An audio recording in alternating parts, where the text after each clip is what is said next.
Ya, ya,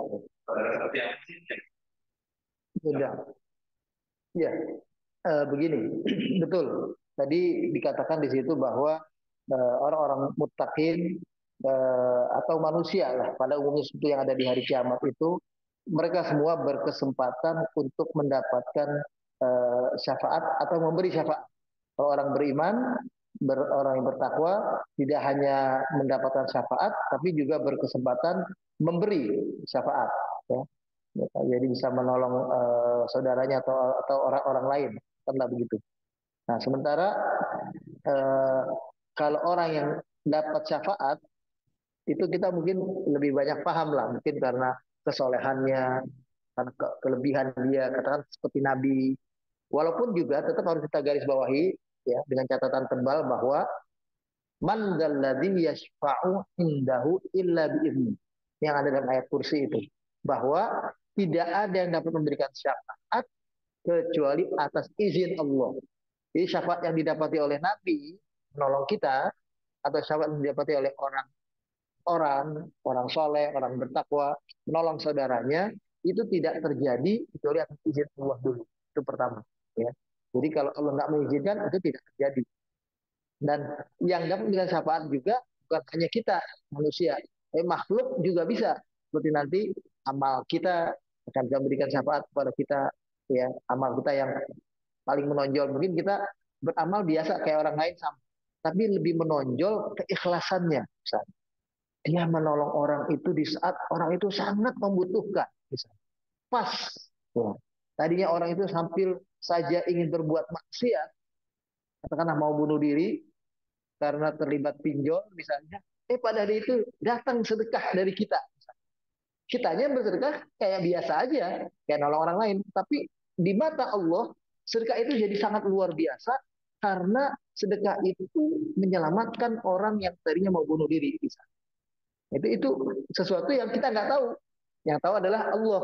Nah, siapa yang memberitahu Allah itu nanti? Yaitu amal kita. Tuhan, orang yang ditolong oleh si fulan itu tadinya mau bunuh diri itu. Nggak jadi gara-gara dia bersedekah kepada orang itu. Banyak kita kalau bersedekah berinfak betul-betul kepada orang yang kita kenal, yang dekat, entah saudara kita, entah tetangga kita, entah orang lingkungan pekerjaan kita, karena office boy kita, semua gitu. Jangan nolong office boy kantor orang lain gitu.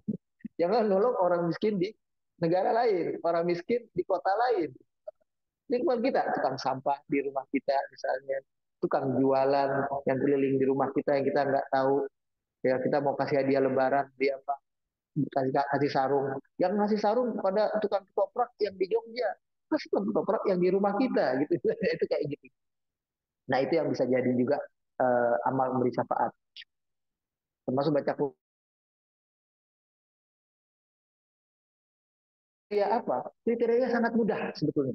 Kriterianya adalah beriman, itu aja. Jadi kriterianya adalah orang yang kita bisa berikan syafaat itu nanti di hari kiamat adalah orang itu adalah orang yang beriman, wafat dalam keadaan husnul khatimah. Itu gitu. Makanya kita uh, soal husnul khatimah ini mendoakan orang itu wafat husnul khatimah bukan ketika wafat, bukan. Ketika hidup. Ketika hidup kita doakan semoga dia husnul khatimah. Jadi Pak Aryo, Pak Idam, kalau saya doain, Pak Idam, mau ulang, semoga wafat husnul khatimah ya nanti. Itu jangan tersinggung, jangan marah. Nah, itu justru adalah hal yang positif karena kita diingatkan. Kan kalau bilang begitu, semoga Anda wafat husnul khatimah. Mungkin agak ini, kok doain gue wafat kan gitu kan istilahnya. Padahal maksudnya supaya nanti misalnya umur wafat kita umur 70, ternyata di umur 69 kita jadi orang yang dekat dengan Tuhan betul. Itu namanya akhir-akhir hidupnya husnul khatimah. Dia lagi rajin ke masjid, lagi ngaji, lagi banyak sedekahnya, banyak amal solehnya, mengurangi permusuhan, udah maafin orang semuanya. Itu begitu akhirnya dia wafat, itu namanya wafat husnul khatimah. Itu begitu. Jadi bukan orang yang sudah mati kita doain wafat husnul khatimah. Dia udah wafat. Wafatnya tinggal kita lihat. husnul khatimah atau su'ul khatimah. Husnul khatimahnya adalah kalau dia wafat sebagai seorang muslim itu sebetulnya. Kalau dia su'ul khatimah, dia wafat dalam badan kafir. Wafat dalam keadaan kayak orang lagi berbuat maksiat, wafat lagi ngitung-ngitung apa namanya duit judi, lagi ngocok-ngocok gitu, alat judi. Wafat di situ misalnya, kan? Waktu surat khotimah ya dia tadi wafat lagi ngaji, wafat lagi sedekah, lagi apa apa yang lagi rajin, walaupun itu juga bukan jaminan karena Nabi pun wafat nggak lagi sedekah kan gitu, wafat di tempat tidur. Sahabat juga banyak begitu, wafatnya juga normal aja biasa. Tapi maksudnya keadaan hidupnya di akhir hayatnya adalah keadaan hidup yang terbaik, sehingga dia diwafatkan dia punya nilai terbaik. Dulunya kurang-kurang nggak apa-apa, tapi ini ujungnya gitu loh, makanya didoain oleh orang Muslim Fatimah kita mestinya senang karena yang penting ujungnya. Al ibrah la bi naksil bidayat walakin bi kamalin nihaya. Kata Ibnu Taimiyah, yang menjadi penilaian terbaik di mata Allah itu buat kita, itu bukan apa-apa yang di awal-awal kita yang justru kita banyak kekurangan. Mungkin banyak maksiatnya, banyak dosanya. Tapi yang Allah nilai itu adalah bagaimana di ujung usia kita kita bisa mengakhirinya dengan lebih baik. Jadi syaratnya adalah dia orang beriman. Ya. Kalau dia tidak beriman tidak bisa ditolong. Dan sepenuhnya kita yang nanti akan memilih. Jadi kalau dikasih Pak Arya 70 orang yang diajak masuk surga, Pak Arya pilih. Saya mau pilih siapa ya? Tapi yang bisa dipilih hanyalah orang yang wafatnya dalam keadaan sebagai seorang muslim. Yang tidak muslim nggak bisa. Itu begitu. Jadi kriterianya sederhana sebetulnya. Ya, makanya khatib selalu ingatin kita, fala tamutunna illa wa antum muslim. Jangan kalian wafat kecuali dalam keadaan sebagai seorang muslim. Karena itu modal dasar, modal yang memungkinkan kita untuk mendapatkan pertolongan. Jadi kalau di akhir nanti amal-amalnya kurang, bisa didongkrak dengan syafaat yang kita berikan. Demikian. Wallahu a'lam bishawab. Ayat 87 terkait dengan syafaat. Kan kalau di hadis itu kan ada apa tidak ada naungan di hari akhir selain naungan Allah Subhanahu wa taala gitu. Dan juga kan di hadis yang berbeda juga ada masa syafaat, tidak ada syafaat selain syafaat Rasulullah. Nah, itu ininya apa ya, konteks dalam arti naungan Allah itu artinya tuh apa, sedangkan syafaat tuh apa ada bedanya atau bagaimana Pak Ustadz? Ya, begini.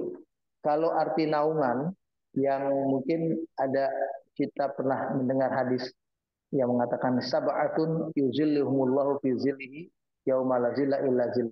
Ada 7 golongan orang yang akan dapat naungan di saat tidak ada naungan kecuali naungan dari Allah Subhanahu wa taala. Atau naungan yang kita jadikan juga doa pada waktu kita haji yang lalu, ya, waktu tawaf kita baca Allahumma azillani tahta zilli arsyika yauma la zilla illa zilluka wala baqiya ila wajhuka wasqini min haudi nabiyika Muhammadin sallallahu alaihi wasallam syurbatan hanitan la nazmau ba'da abada. Doa-doa itu ada yang kita baca. Nah, itu ada doa minta adanya naungan. Nah, naungan di sini atau zillun, atau bahasa Arab zillun, ya, itu artinya naungan perlindungan dari keadaan yang kita belum mendapatkan perhitungan penghisaban. Jadi penghisaban belum terjadi. Hari-hari itu kan hari-hari yang juga tidak mudah. Ada orang yang berkeringat, berpeluh karena kepanasan. Ada orang yang akhirnya ketika menanti rasanya lama betul. Ya. Nah, naungan itu terjadi pada orang-orang tertentu, seperti yang dalam hadis itu ada 7 golongan, itu di saat keadaannya seperti itu. Jadi di saat orang lain ada kegelisahan, ada rasa kepanasan karena matahari didekatkan, nanti kan seperti itu keadaannya. Nah, orang ini terlindungi, terselamatkan dari hal-hal seperti itu sebelum perhitungan. Nah, adapun syafaat itu adalah terjadi setelah penghisaban. Setelah perhitungan menjadi syafaat ketika perhitungan itu ternyata nilai dia lebih kecil, nilai amal solehnya lebih rendah, lebih ringan dari amal perbuatan jahatnya, maksiatnya. Disinilah syafaat itu terjadi.